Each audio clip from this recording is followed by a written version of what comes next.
काव्य पक्ष के प्रश्नों का उत्तर देते समय या काव्य पक्ष के प्रश्नों का अध्ययन करते समय हमें किन किन बातों का ध्यान रखना चाहिए। इससे संबंधित बार बार आप सभी के प्रश्न आते हैं कि मैम शिल्प सौंदर्य लिखना है, भाव सौंदर्य लिखना है, या मतलब इस तरह के ढेर सारे आपके प्रश्नों का निराकरण मैं इस एक वीडियो के माध्यम से करना चाहती हूँ, जिसमें काव्य के भाव पक्ष और कला पक्ष से संबंधित विशेषताओं के बारे में मैं कुछ बताना चाहूँगी। बच्चों, जब किसी भी कविता का हम अध्ययन करते हैं, ये पूरा प्रसंग केवल साहित्य में के काव्य पक्ष के लिए है। किसी भी कवि की किसी कविता का हम अध्ययन करते हैं तो उस कविता के दो पक्ष होते हैं, एक होता है भाव पक्ष और एक होता है कला पक्ष। भाव पक्ष को हम कहते हैं कि वो काव्य की आत्मा है, कवि क्या कहना चाहता है, अपनी उन पंक्तियों के माध्यम से क्या भाव व्यक्त करना चाहता है। और कला पक्ष की उस कविता को लिखने में या उस कविता के प्रगटीकरण में किन किन अलंकारों का प्रयोग हुआ, कौन से छंदों का प्रयोग हुआ, कौन से गुण हैं, कौन सा रस है, तो इन पर हम विशेष ध्यान देंगे। तो काव्य पक्ष का अध्ययन करते समय हम किन किन बात, सबसे पहले हम संदर्भ लिखते हैं कि प्रस्तुत अवतरण उस पद्य खंड से है, किस शीर्षक से है, उसके रचयिता कौन है। प्रसंग के अंतर्गत हमें बच्चों जो पूरी कविता में जिस भाव का प्रगटीकरण कवि ने किया है उसको संक्षिप्त रूप में व्यक्त करते हैं। फिर व्याख्या, जिसमें कवि क्या कहना चाहता है पूरा उसकी विस्तृत व्याख्या की जाती है। और शिल्प सौंदर्य में हम विस्तृत डिटेल हम पढ़ते हैं कि शिल्प सौंदर्य के अंतर्गत हमें क्या क्या लिखना चाहिए। और इसके अतिरिक्त एक चीज और आती है भाव साम्य। बच्चों, अगर हम शिल्प सौंदर्य से संबंधित कोई प्रश्न हल कर रहे हों और अगर हम भाव साम्य की पंक्तियां दे देते हैं तो हम अपने परीक्षक पर एक बहुत ही प्रभावशाली प्रभाव डालते हैं, क्योंकि भाव साम्य का तात्पर्य होता है किसी भी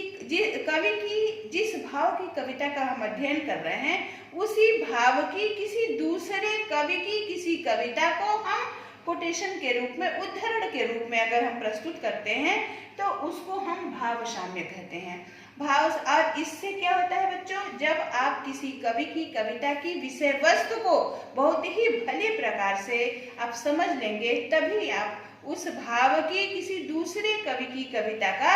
वहां पर वर्ण, जैसे आप अभी फिराक गोरखपुरी की गजलें पढ़ेंगे तो उसमें जैसे फिराक जी लिखते हैं, नहला के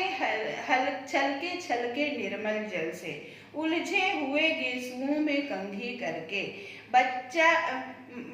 माँ घुटनियों में लेके पिन्हाती है कपड़े और बच्चा किस प्यार से देखता है मुख को। तो इन सब पंक्तियों को पढ़ करके कहीं न कहीं हमें सूरदास जी का वात्सल्य वर्णन याद आता है कि किस प्रकार यशोदा हरि पालने झुलावे, हल रामे दुलराई मल्हावे, जोई सोई कछुगावे। यानी एक भाव, जिस भाव की एक माँ का बच्चे के प्रति प्रेम फिराक गोरखपुरी ने भी व्यक्त किया है, तो दूसरी ओर सूरदास जी ने भी यशोदा माँ का कृष्ण के प्रति अपना वात्सल्य व्यक्त किया है। तो इस तरह से एक भाव की कविताओं को एक कवि की कविता में दूसरी कवि की कविता का कोटेशन देना भाव साम्य कहलाता है। और किसी भी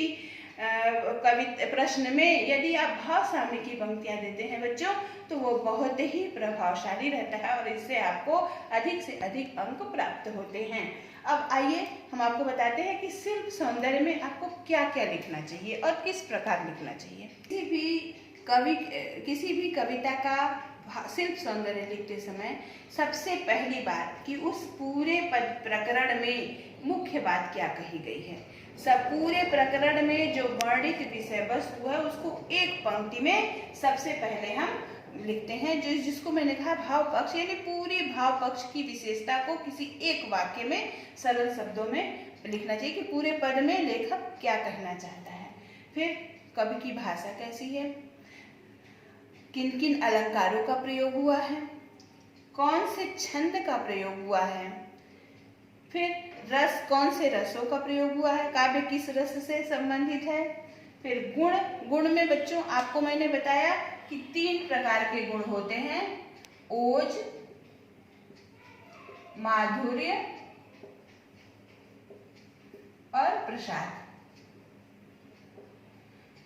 भाव सामयिक पर मैं पहले ही चर्चा कर चुकी हूँ। ओज, प्रसाद और माधुर्य, ये 3 गुणों पर मैं एक हल्की सी चर्चा करना चाहूंगी। ओज गुण, ओज गुण का तात्पर्य बच्चों ऐसे गुण से है जिस कविता को या जिस काव्य को पढ़ने से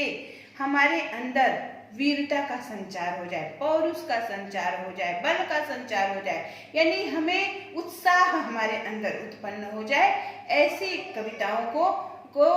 ओज गुण से युक्त कविताएं कहते। जैसे सिंहासन हिल उठे राजवंशों ने प्रगुटी तानी थी, बूढ़े भारत में फिर से आई नई जवानी थी, गुमी हुई आजादी की कीमत सबने पहचानी थी, दूर फिरंगी को करने की सबने मन में ठानी थी। ये कविताएं हैं, पढ़ते ही अंग्रेजों को भारत से दूर निकालने के लिए जन सामान्य में एक उत्साह का संचार हो जाता है, यानी हमारे अंदर वीरता उत्साह का संचार करने वाली कविताओं को हम ओज गुण के, उनमें ओज गुण होता है। माधुर्य गुण, माधुर्य गुण बच्चों जिन कविताओं में श्रृंगार रस या एक वात्सल्य रस का वर्णन होता है, ऐसी कविताओं में, जिस कविता को पढ़ने के बाद हृदय आनंद के सागर में हिलोरे लेने लगे, मन आनंद से प्रसन्नचित हो जाए, मन को जो कविताएं बहुत ही अच्छी लगे, बार बार पढ़ने का मन करे, ऐसी कविताओं में माधुर्य गुण होता है। और प्रसाद गुण, जो कविताएं गहन चिंतन की ओर हमें प्रेरित करती हैं, किसी विषय वस्तु पर सोचने के लिए, चिंतन करने के लिए हमें विवश करती हो, ऐसी कविताओं में प्रसाद गुण होता है। तो अगर बच्चों हम शिल्प सौंदर्य, किसी भी कविता का शिल्प सौंदर्य लिख रहे हैं, तो इन 7 पंक्ति, 7 मतलब पॉइंट्स पर हम अपने विचार रखते हैं। तो आपको अगर 4 नंबर का वो क्वेश्चन है या 3 नंबर का क्वेश्चन है, और अगर आपने पूरा का पूरा लिखा और एक भाव सामयिक की पंक्तियां अगर दे दी, तो आप समझिए कि आपका जो अंक जो आपको मिलने हैं वो पूरे के पूरे अंक प्राप्त हो जाते हैं। इसलिए किसी भी काव्य की काव्यगत विशेषताओं का जब वर्णन करिए तो इन सब बातों को आपको ध्यान में रखना चाहिए।